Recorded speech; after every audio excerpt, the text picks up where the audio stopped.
মাদক বিষয়। আসলে আমরা যে মাদক বিরোধী গত একটা মাস যাবত আমরা বিভিন্ন জায়গায় দেখছি মাদক বিরোধী প্রোগ্রামগুলো। আসলে দাদার সাথে আমিও একমত, সেখানে এমন এমন লোকদের আমরা দেখতে পাচ্ছি তারা আসলে তাদের বিরুদ্ধে আগে ব্যবস্থা নেওয়া দরকার, এরকম মানুষদেরকে। এখন তারাই যদি মাদক বিরোধী র্যালি করে, তারাই যদি মাদক বিরোধী বিভিন্ন প্রোগ্রামে ফেসবুক, ইনস্টাগ্রাম, বিভিন্ন মেসেঞ্জার তাদের আসে, তাহলে সেটা অত্যন্ত দুঃখজনক।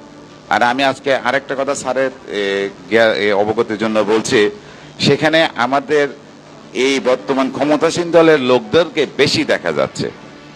তো সেটা আমি আপনাদের প্রতি আমার একটা অনুরোধ থাকবে, আপনারা মাদক বিরোধী র্যালি করেন, কারণ মাদক এমন একটা ভয়াবহ বিষয় যেটা আসলে আমি একা ওসির পক্ষে বা আমাদের উপজেলা এমপি স্যারের পক্ষে কিংবা আমাদের উপজেলার প্রশাসনের পক্ষে এটা নির্মূল করা কোনোদিনও সম্ভব না, যতক্ষণ পর্যন্ত আমরা এটাকে সামাজিকভাবে নিবারণ করতে না পারি। কারণ দেখেন, মাদক কারা খায়?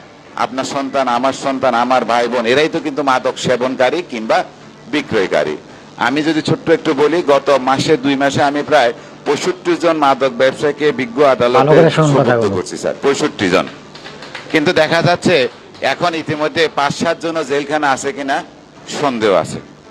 তারা আবার ফিরে আসতেছে, ফিরে এসে আবার একই কাজ তারা করতেছে। তো তাদেরকে আমরা কিভাবে নিবারণ করব? তা আমি ধরবো, পাঠাবো, আসবে, এভাবে তো হবে না। তাহলে আমাদেরকে কি করতে হবে? আমাদের মাঝে আমাদেরকে সামাজিকভাবে সেটা প্রতিরোধ করতে হবে। কিন্তু সেই প্রতিরোধ করতে গিয়ে আমরা বিভিন্ন জায়গায় দেখতেছি, আমরা পরবর্তী কোনো নিজের স্বার্থ হাসিলের জন্য কিংবা পূর্ববর্তী কোনো শত্রুতা উদ্ধারের জন্য আমরা কিছু কিছু জায়গা আইনকে নিজের হাতে তুলে নিচ্ছি।